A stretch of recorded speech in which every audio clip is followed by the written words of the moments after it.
Yes, we're going to start with Alex Simon and then Danny Thompson. Go on today. Good. Everything going good. You obviously used to play for this team that you guys are facing tonight, but in particular, you played in that one game that they had at Barclays before this season. And I'm curious what your memories are from that game in particular. We won. And we were in the same locker room that we're in now as a visiting team. Obviously, it was great to finally get to play at Barclays, and we were still in a bit of a transition phase when I was here. And so being able to have the game here, we had a great turnout fan base wise, and the ability for a lot of our fans to actually kind of get to the game, because we know that Westchester was a little bit difficult to get to at times. And so that was great. And it was definitely the feeling of the start of something really special here in Brooklyn for a team that would be able to have a home at Barclays Center and be able to have this fan base turnout almost every single game. So I'm sure it's continued to look that way for these guys as they played in their home games. Is there, whenever you're facing a former team, most athletes try to downplay it a little bit, but it kind of means a little more. Or for you, are you trying to keep that out and focus on this just being another game? Yeah, it's not about who we're playing. It's, approaching every single game the exact same way. We've already played these guys once this year. So I think if anything, I was able to get that game. That wasn't a good game. I was able to get that game out of my system. And so, it's great to be back in New York and hopefully see some familiar faces from when I was here for my 3 years and the fans that were consistent in our fan base. And so it'll be great to see some familiar faces, but obviously another game to come into and another one we're trying to get a win out of. And last one for me, obviously you guys have started to shoot the ball a little bit better as a team, but it really seems as if the defense has really been able to pick it up for you guys, especially in that second half against Washington, in the fourth quarter against Atlanta, and really every part of the Atlanta game except the third. What is it that you feel as if has been the key for you guys being able to get more rhythm together defensively? I think part of it is just individual defense and one-on-one matchups and understanding tendencies. The more that you can contain an initial action in somebody else's offense, the easier it is. You don't have to get into those rotations. There's not as much communication needed and confusion as to where we're, coming out and finding open shooters. And so for a team like New York, who spreads the floor really well and shoots it from pretty much every single position, that's an important aspect of it. And so I think we've gotten better at just maintaining and controlling those first initial actions, which are supposed to create an advantage for an opposing team. We're trying to take those away as best as possible. And defensively, we're helping each other out and making plays. Thanks, Gil. No worries. Next will be Danny Thompson and then Kenneth Minaj.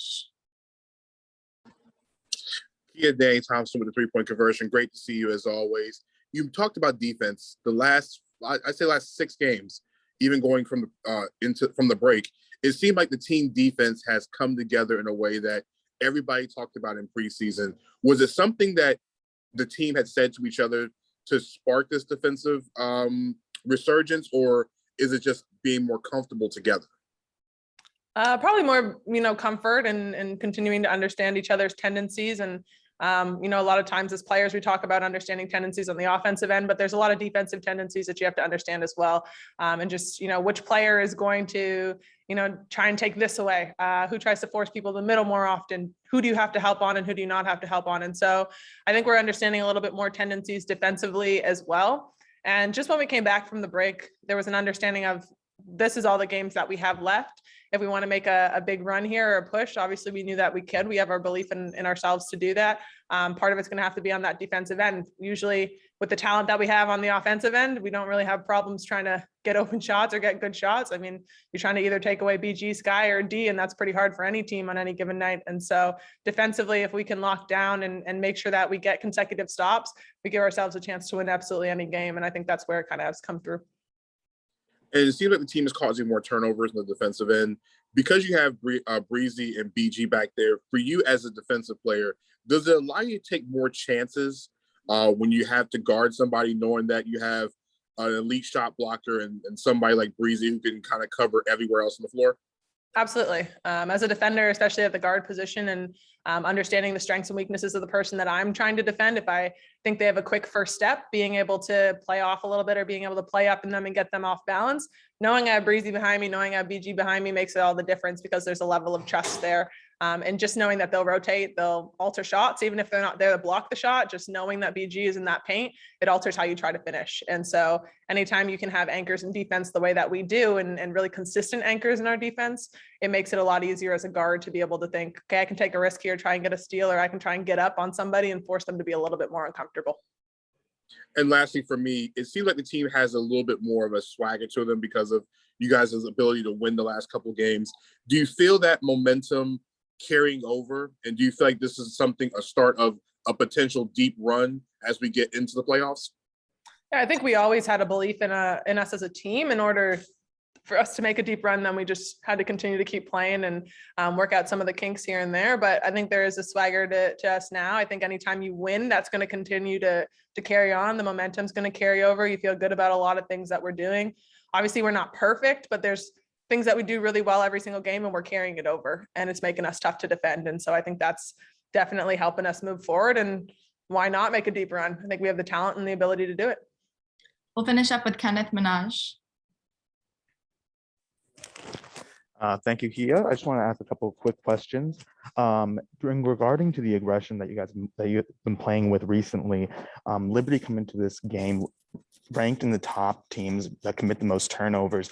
Is this something that was really been spoken to you from the coaches and about how you can really focus on this for this game to really be aggressive in this game?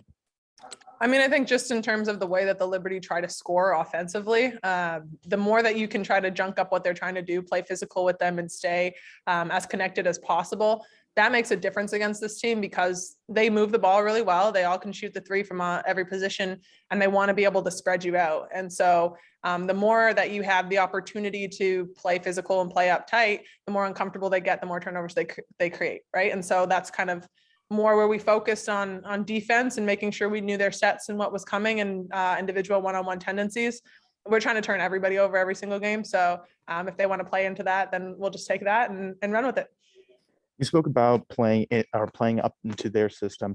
Do you want to? Is it really important to control the tempo and play to your system, or versus running with their game? So, I mean, they have to defend us, and I think that's the one thing that we always go into every game thinking is every team has to figure out a way to stop us.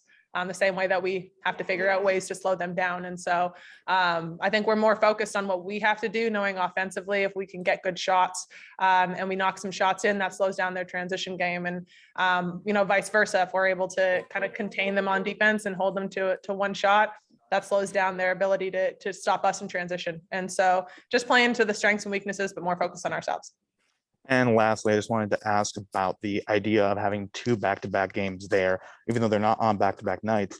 How big is this for the team in terms of the schedule ahead, that you get 2 chances to really push it on this team, a team that you become familiar with almost?